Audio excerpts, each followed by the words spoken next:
They pulled us out the car, bro, for nothing. What, bro? So, only thing that can happen right now, bro, is one of the things, bro. Somebody can say that was theirs, bro. Or that guy shit. And you gonna take the case for us? Yo, face! Yo, your face, please! With sugar on top!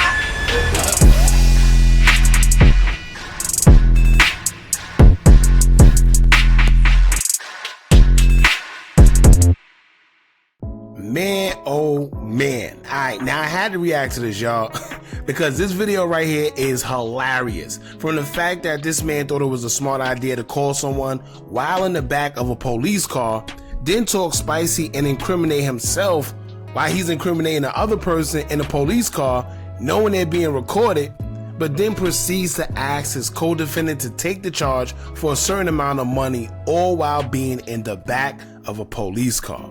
And if you think this is something straight out of a YouTube video based on how stupid criminals get caught, no, this is actually real, and we're referring to Baby Grizzly, who is the little brother of Detroit rapper T Grizzly. Now, quick backstory. T Grizzly brother Baby Grizzly spent 5 years in prison for a robbery charge and was released in October of 2020.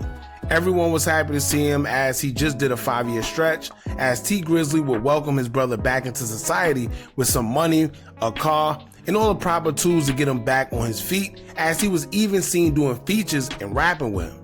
However, fast forward to 2 months later, literally 2 months later, and it seemed like Baby Grizzly wouldn't learn his lesson, as he would find himself right back into trouble with the law. Now, on December 8th, 2020, Baby Grizz was pulled over by Royal Oak police along with 2 other men for having their headlights turned off. When police stopped them, they spotted 2 red Solo cups in the cup holder near the driver. Baby Grizz and one of the other guys admitted to police that they were drinking, but they weren't the one driving the car, and one of the occupants will pull out a partially drunk bottle of liquor as they showed it to the officer. So now what that does is give the officer probable cause to search the vehicle, because they have an open container of alcohol inside.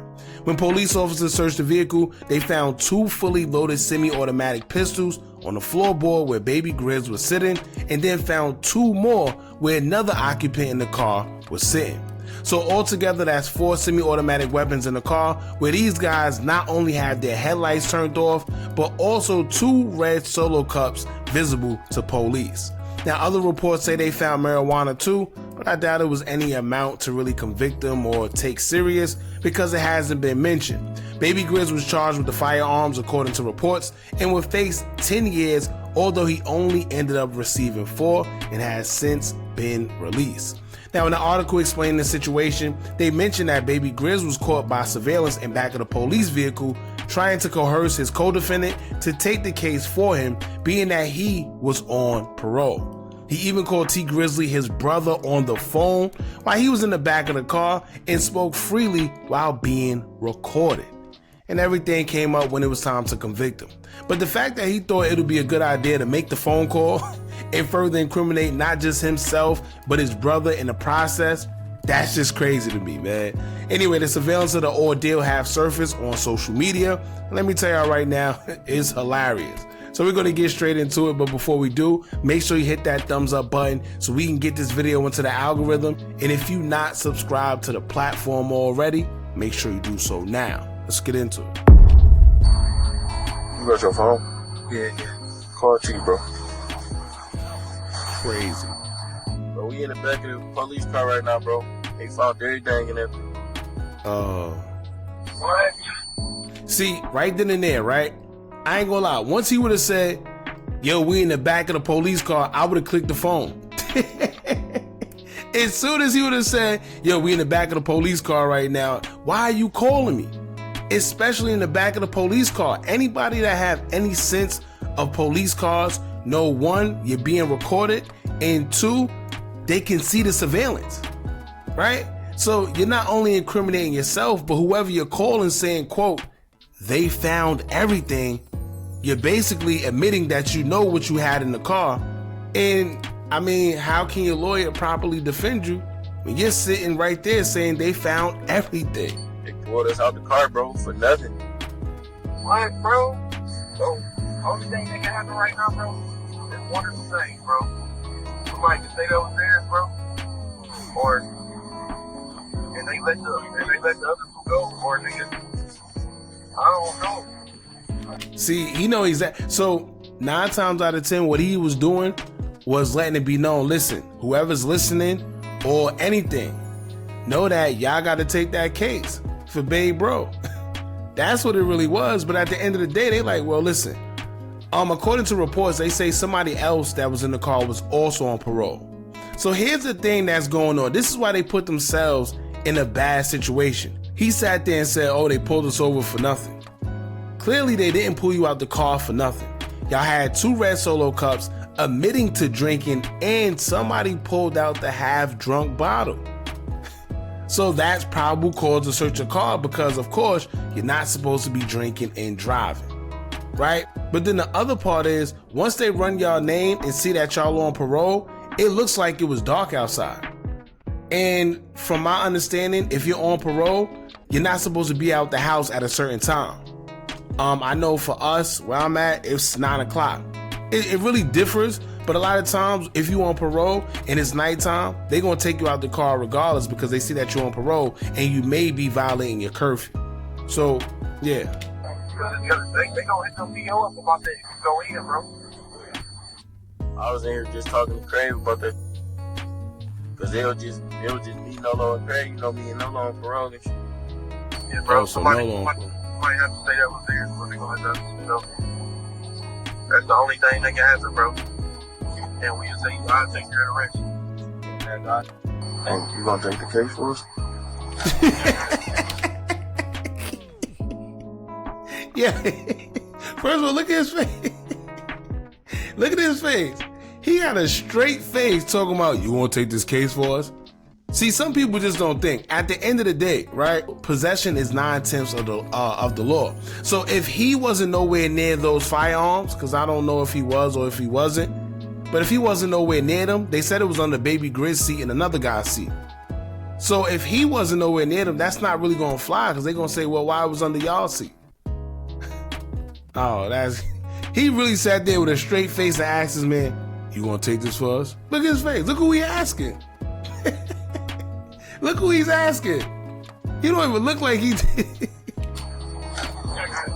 Oh, Lord. You gonna take the case for us? He ain't taking no case. You see what he just did? He stuck his tongue out. He did. You gonna get fired. You? Yeah. What do you want to do? You should have told me yours. Oh, man. What will happen after that? Well, I ain't gonna lie. You gonna get a case, but you ain't gonna get it 5 years. Why he playing with him? Why he playing with him? He said you gonna get a case, but you ain't gonna get 5 years. You right. He gonna get like quadruple that. 5 guns. Listen, 4 guns, right? 4 semi-automatic weapons in the car, and he trying to take all of them. You mean to tell me he ain't gonna get 5 years and he's on parole? Is you crazy? He gonna get, you right, he gonna get more than 5 years. We went to the joint already, so we gonna get 5 years. Go out and get a couple months. It's your first case, ain't it? Oh, damn. Wait, so he just said what's the name was by him and he on parole too. So who's on parole? I don't know. Now it makes sense. If this is his first case, still he's looking at some time, but they're gonna be lenient on him. And 9 times out of 10, they're gonna know that all them guns ain't his anyway. But they are gonna be lenient on him because they're like, all right, it's your first time being in trouble. Sometimes they tell you stay out of trouble for like a year, something like that. Or if you do, he probably get it a 1 to 3. I don't know where they at. It all depends on where they at. Sometimes the gun laws are lenient, sometimes they're not.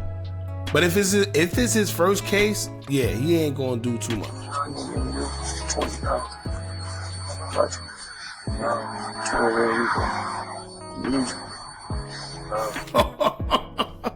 He hit him with the, we need you.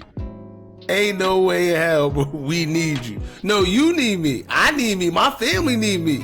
What you mean you need me? No adoption or we go to jail. Damn. Yeah, let me tell y'all right now, man. These type of friends, if that's the case, if y'all gonna be doing what y'all doing, then have a fall guy. Don't bring it upon him while y'all in the back of the police car where he gotta now race and not know what he gotta do. If you're gonna have somebody around that's gonna be the fall guy, then cool, but let it be known. But then y'all doing something stupid too. Y'all in the car with no headlights and y'all drinking and y'all got 4 weapons on y'all, semi-automatic. So I don't know, man. Like, word of advice to any family, friends, anybody that's associated with me anyway, how, if we ever get into a jam, or if you ever get into a jam, don't call me. Do not call me. That's equivalent to you getting caught. We do a crime and you hiding in the bushes. And then next you know, you get caught by the police and you come out and say, well, yo, Hookah, you might as well come out from by that red car because they already got us. Damn. Damn, bucko. Let me be, don't call me. Because that's incriminating. Now when they see that you, whoever you call, they see that you have knowledge of whatever's going on, maybe they think, all right, well, you got something going on too. Or you got something going on with this. Whatever it is, I don't want to be put in no type of police acknowledgement, any way, shape, or form. Good thing he's out, but a lot of these guys aren't smart criminals. Y'all jump in the comments, let me know what y'all think about this. Don't forget to like, comment, share, and subscribe. Hit that bell so you're notified every time we drop new content. And remember, as long as you keep on watching, I'm going to keep on dropping. And I'm out.